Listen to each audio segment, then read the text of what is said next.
Good morning, my Real News Media TV family. Thank you so much for tuning in this morning, and I'm wishing for everyone a wonderful and a productive day.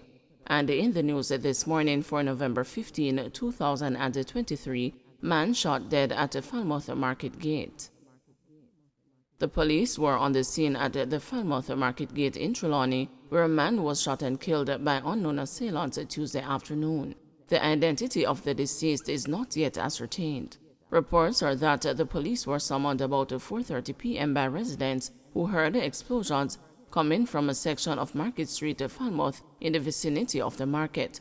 Upon their arrival, a man was found suffering from what appeared to be gunshot wounds at one of the two entrances to the market. Westmoreland, a man accused of threatening man with a weapon charged.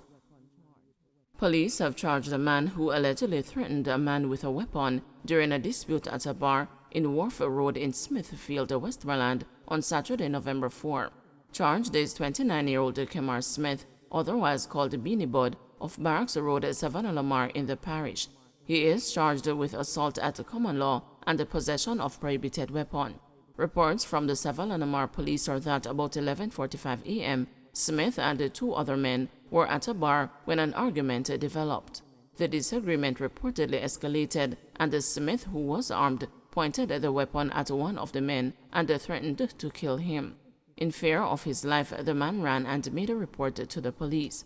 On Monday, November 13, Smith was apprehended by the police and subsequently charged. A court date is being finalized. St. Elizabeth, man stabbed to death, woman in custody. The Black River police have taken a 33-year-old woman into custody following the stabbing death of a man Tuesday morning. Orrin Braham, 55, otherwise called Essie, of Sandy Ground District, St. Elizabeth, was fatally stabbed during an altercation at the White House Taxi Park along High Street sometime after 10 o'clock. Investigators say Mr. Braham and the woman shared an intimate relationship which ended some time ago. On Tuesday morning, the woman went to the Black River Police Station to deal with a matter concerning her young daughter, who had previously been reported missing. While she was at the station, Mr. Braham turned up and an argument developed between the two. The woman then made a report to the police that Mr. Braham was molesting her, but before the police could speak with him, he left the station compound. It's further reported that the woman left the station and later went to the taxi park, where she, her daughter, and the child's father boarded a taxi. While she was sitting in the taxi, it's reported that Mr. Braham approached her and an argument again developed between them, which became physical. Mr. Braham was stabbed in the chest and collapsed. He was later pronounced dead at hospital and the woman detained by the police. Beachy Stout evidence admissibility hearing to continue for another week. An in-camera hearing that is currently taking place in the murder trial involving Portland businessman Everton Beachy Stout MacDonald is to continue for another week. Therefore, the trial will resume hearing testimony from witness next Tuesday. A voir dire, a trial within a trial, which started last Monday, is being done to determine the admissibility of crucial evidence in the prosecution's case. The jury, which was last Monday advised to attend Tuesday morning, was further instructed to return next Tuesday and released by Justice Chester Stamp. The media, in the meantime, are not allowed to cover the voir dire as the jurors were not present. MacDonald and his co-accused Oscar Barnes are currently on trial for the alleged murder of 32-year-old businesswoman Tonya MacDonald. Denverlin Bobla Minot, who is currently serving 19 years in prison for his role in the murder, testified that Beachy Stout had contracted him in 2020 to kill his wife for a fee of $3 million, but that he subcontracted the job to Barnes. The woman's partially burnt body was found with her throat slashed in her car, which was set ablaze along a deserted road in Sherwood Forest in Portland on July 20, 2020. 5 witnesses, including Minot, Tonya's mother, and a convict who claimed that he was also hired by Beachy to disfigure his wife with black acid, have so far taken the stand in the trial, which is slated to hear some 21 witnesses. Attorney-at-law Earl Hamilton leads the team of 5 lawyers representing Beachy, which includes his son John Paul Hamilton, Christopher Townsend, Courtney Rowe and John Jacobs. Barnes is represented by Ernest Davis and Vincent Wellesley. 3 families struggling with heartache after deadly road crash. 3 families are now struggling to cope under the weight of heartbreaking grief as they recall the moments after they learned that their loved ones were among 5 people killed in Monday evening's motor vehicle crash in Westmoreland. Edith Wilson lost her daughter, 39-year-old Petrina Wallace, and her 15-year-old granddaughter, Lavicia Forrester, who lived in Gordon District, White House. Wilson told the news on Tuesday that she rushed to the scene of the crash, but when she arrived, she was told her daughter had already died and her granddaughter was taken to hospital. I look at Petrina, the Lord gave me the strength. Then I move on to the hospital. By the time I reached there, I saw my nieces crying, and they said that my granddaughter died. Wilson said, visibly distraught.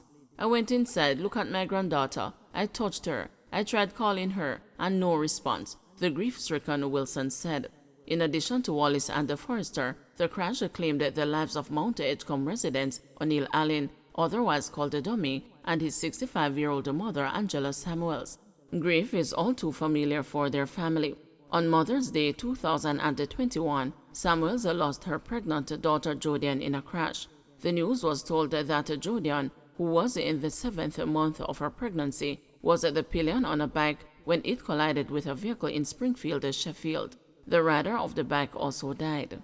The 5th victim of Monday's crash was 54-year-old Janet Thompson, who lived in McAlpine District. Her only son, Owen Plummer, had the difficult task of verifying her identity at the scene. He said he has been left shattered. When I lift the covers off, I realized it was my mom. To be honest, it was devastating, he recounted. He said they had shared a bond that grew stronger as he matured. At one point, I was going down the wrong road, and my mother stood with me, fight with me. She never gave up. Now she sees me coming around and taking a different path. My mom was so happy to see that, a distraught Plummer recalled. Before her death, he said they were the closest they had ever been. Even at church, I am the one that plays the keyboard, and she was the one who plays the drum, he said. For Thompson's niece, Danisha Sanderson, her birthday will now be forever associated with the day her aunt died. She said Thompson had called her dad and asked him to pick her up, and they were on their way when they heard there had been a crash. We leave and go down there, and when we got there, it was my aunt. It was on my birthday. I can't forget that day, November 13. That feeling can't go away. Even when my birthday comes, I have to remember my aunt's death over and over, Sanderson told the news before bursting into tears. Meanwhile, even as she grieved, Thompson's daughter Sabrina Marshall was already thinking of how she would keep a vow she had made to her mother to take care of her 16-year-old sibling. I told her that if I should die first, I would want her to take the very best care of my daughter. And if God forbid she went before me, I would do my best to make sure I substitute as best as I can, because she cannot be replaced. But I will try my best to be there for her, she told the news. Marshall said she has no ill will towards the driver of the taxi in which her mother died. Instead, she spoke of the importance of forgiveness. As Christians, part of life is forgiveness. I am not saying we are not hurting at the moment, because we are. But right now, I don't have any feelings harboring for anyone to harm him or anything, she said. Accompanied by his lawyer, the driver of the gray Toyota Voxy involved in the crash turned himself into the police Tuesday morning. Senior Superintendent of Police Wayne Josephs had said the driver fled after the crash. However, some residents have countered that claim, saying he left the scene to seek medical care. Among them is Wilson, who told the news that she saw the driver at the hospital Monday evening. She, too, appears to bear him no ill will. I don't know him as any reckless driver, she said. She added that she had been his passenger several times in the past and he was familiar with the roads. According to the police report, about 3:30 p.m., the taxi with 6 people on board was traveling towards the White House when the vehicle it was traveling behind slowed down. The cab driver swerved, collided with a truck traveling in the opposite direction, and ended up in a tree. 3 of the occupants of the taxi died on the scene, while 2 others died at hospital. All those who died are from Westmoreland. On Tuesday, Marshall appealed to road users to be careful lest they suffer the same fate as her mother and the others who died in the crash. I'd like to say to the other motorists, taxi drivers and people who are driving their personal vehicle out there. Sometimes we are already late for where we are going. Might as well we just take our time and reach as soon as we can, she urged. Government defends withholding of AG's advice to Speaker on IC reports. There were more verbal clashes between the parliamentary opposition and the government side Tuesday afternoon over the release of the Attorney General's opinion on the tabling of reports from the Integrity Commission and the Auditor General. The opposition has been pressing Speaker of the House Juliet Holness to disclose the AG's opinion on the matter. Watchdog group National Integrity Action has also questioned the rationale behind the withholding of the Attorney General's advice. But the acting leader of government business in the House of Representatives, Delroy Chuck, pushed back during Tuesday afternoon's sitting, declaring that the Speaker is under no obligation to disclose the opinion. What have been seen interrogating the Speaker in this House, asking the Speaker, why you're not doing this, when you're going to share opinion. And if the Speaker does not provide it, that's the end of the matter. It is the end of the matter if the Speaker doesn't provide it. Because the ruling of the Speaker is final. And I can tell you, as a former Speaker who have conversed with speakers across the Commonwealth, there are always parliaments, and they disagree with speakers. But at the end of the day, they respect the ruling of the Speaker, and that's the end of the matter. This, however, did not sit well with the parliamentary opposition. Opposition leader Mark Golding accused the government side of a cover-up, claiming that the AG's opinion is in agreement with a previous parliamentary procedure for the tabling of reports. My understanding is that it actually says that the prior convention was sound in law. There was nothing in the law that made it wrong for those reports to be tabled as soon as they come to Parliament. And if that is the case, why are we departing from a sound convention that is in the interest of good governance and transparency? And why would anyone want to hide the advice that the Speaker is relying on in making a ruling that affects all of us in here?